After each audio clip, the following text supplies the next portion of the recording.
Oliver was an extremely dashing, handsome, charming, and largely unstable male that I completely lost my heart to.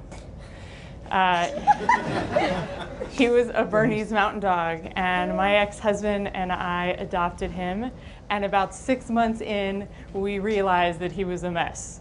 He had such paralyzing separation anxiety that we couldn't leave him alone once he jumped out of our third-floor apartment. He ate fabric, he ate things, recyclables. He hunted flies that didn't exist. He suffered from hallucinations. He was diagnosed with a canine compulsive disorder, and that's really just the tip of the iceberg. But like with humans, sometimes it's 6 months in before you realize that the person that you love has some issues.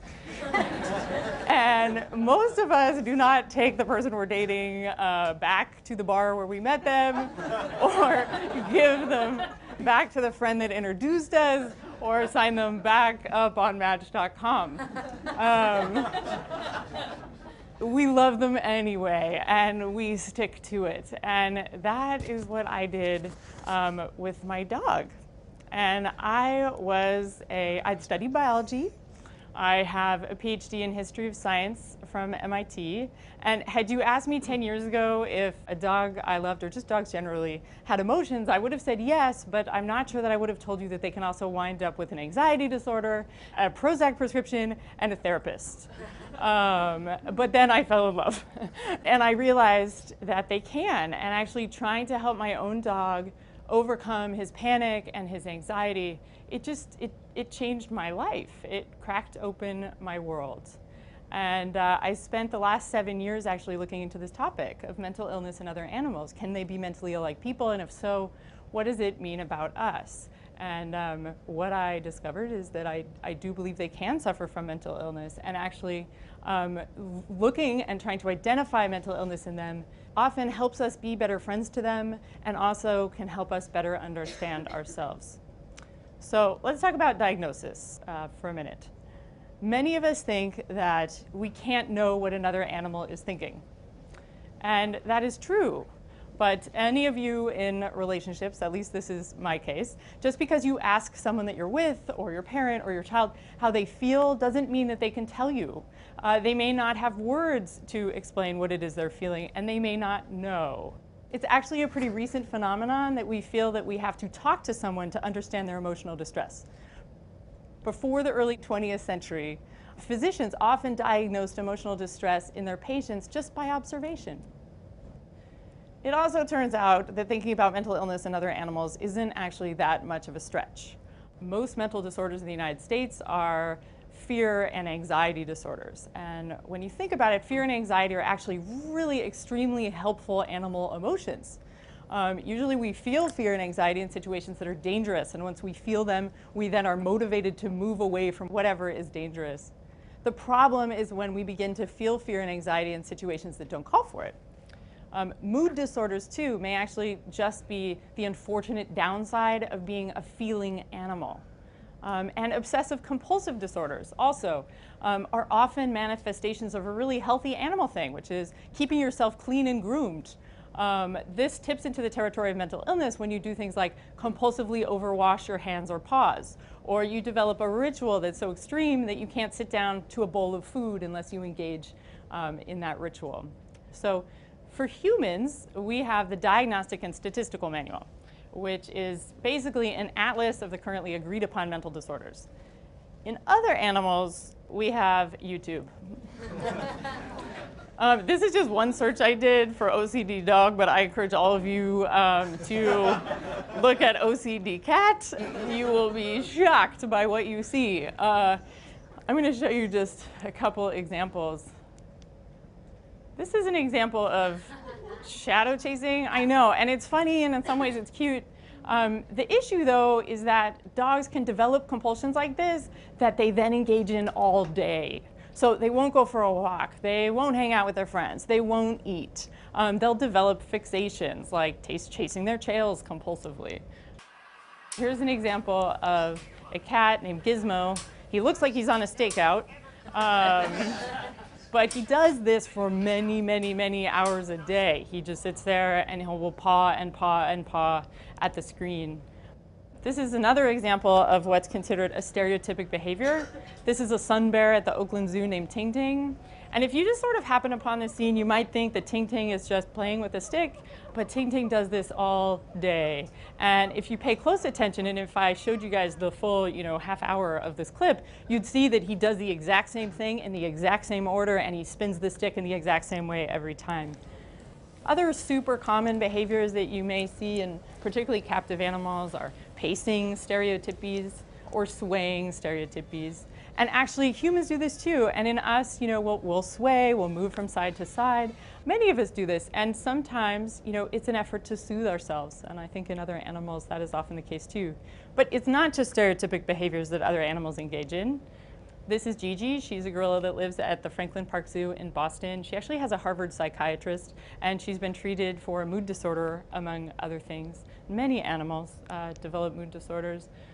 Lots of creatures, this horse is just one example, develop self-destructive behaviors. They'll gnaw on things or do other things that may also soothe them, even if they're self-destructive, which could be considered similar to the ways that some humans cut themselves. And plucking. Turns out if you have fur or feathers or skin, you can pluck yourself compulsively. And some parrots actually have been studied to better understand trichotillomania or compulsive plucking in humans, something that affects 20 million Americans right now.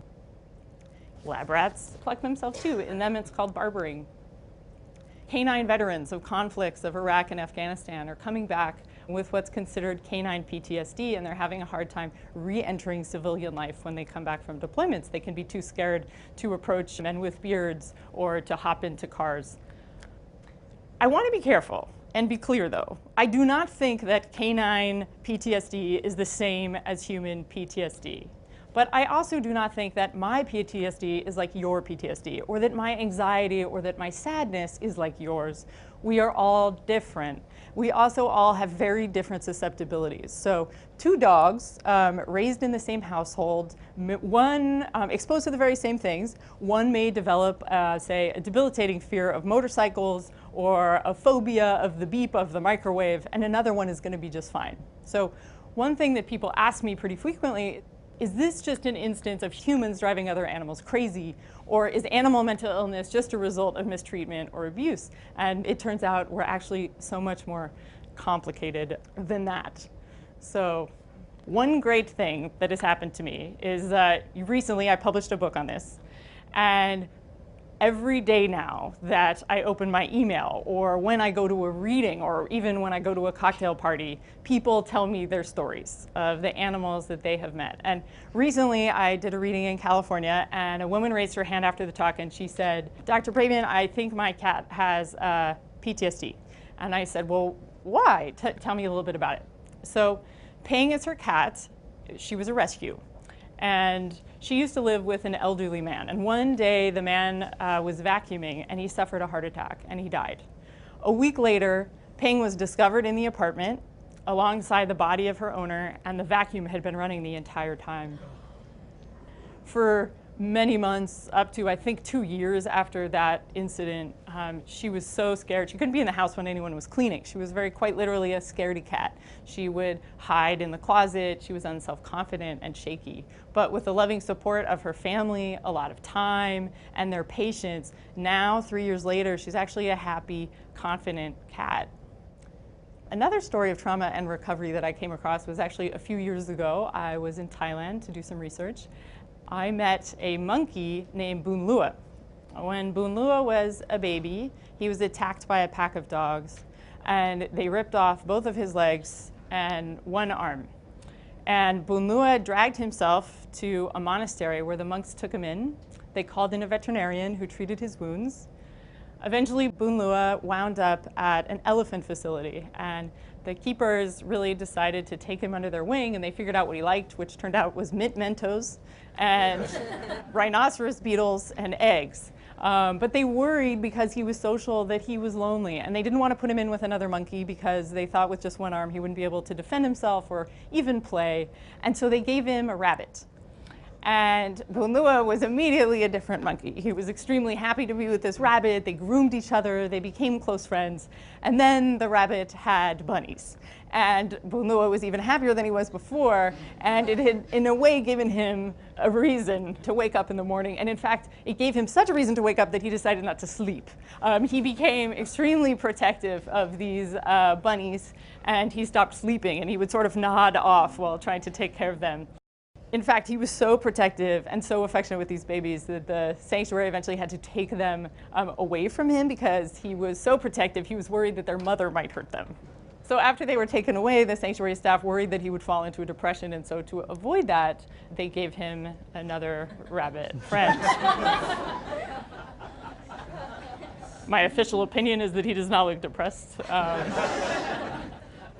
So one thing that I would really like people to feel is that you really should feel empowered to make some assumptions about the creatures that you know well. So when it comes, to your dog or your cat or maybe your one-armed monkey that you happen to know, if you think that they are traumatized or depressed, you're probably right.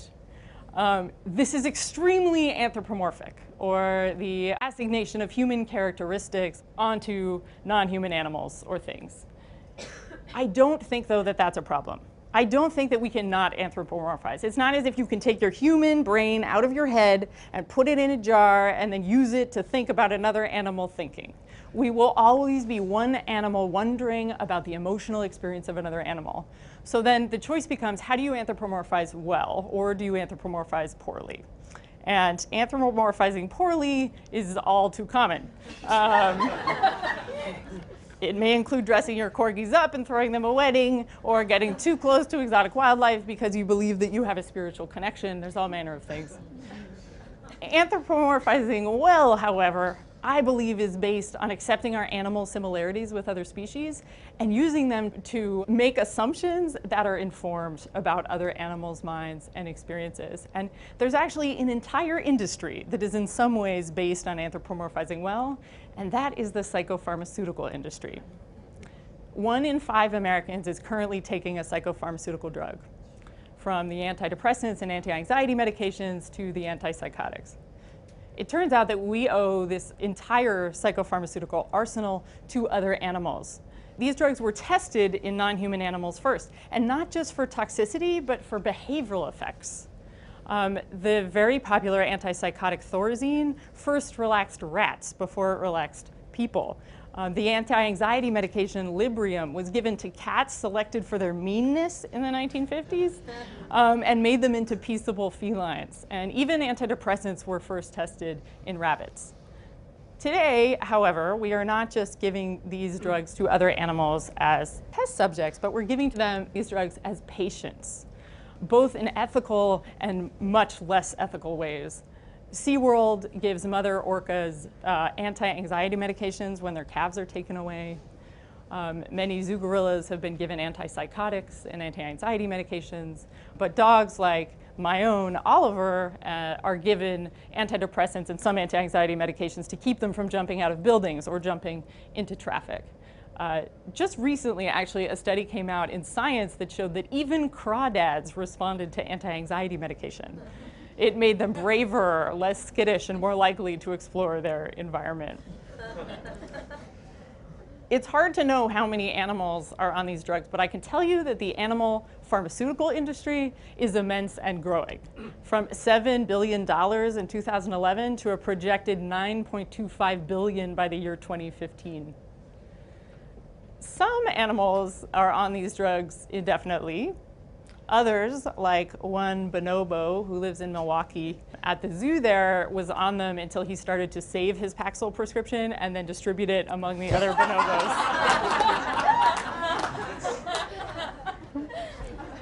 More than psychopharmaceuticals, though. There are many, many, many other therapeutic interventions that help other creatures. And here is a place where I think actually that veterinary medicine can teach something to human medicine, which is if you take your dog, who is, say, compulsively chasing his tail, into the veterinary behaviorist, their first action isn't to reach for the prescription pad. It's to ask you about your dog's life, They want to know how often your dog gets outside. They want to know how much exercise your dog is getting. They want to know how much social time with other dogs and other humans. They want to talk to you about what sorts of therapies, largely behavior therapies, you've tried with that animal. Those are the things that often tend to help the most, especially when combined with psychopharmaceuticals. The thing, though, I believe that helps the most, particularly with social animals, is time with other social animals. In many ways, I feel like I became a service animal to my own dog. And I have seen parrots do it for people, and people do it for parrots, and dogs do it for elephants, and elephants do it for other elephants. I don't know about you. I get a lot of internet forwards of unlikely animal friendships. I also think it's a huge part of Facebook.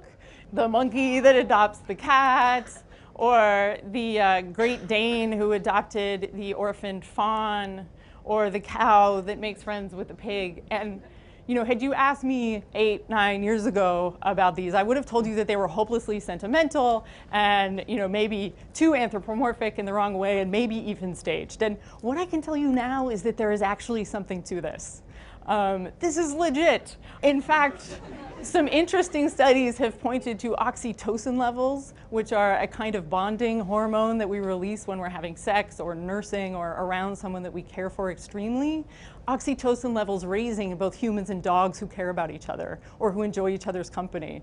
And beyond that, other studies showed that oxytocin raised even in other pairs of animals. So say in goats and dogs who were friends and played with each other, their levels spiked afterwards.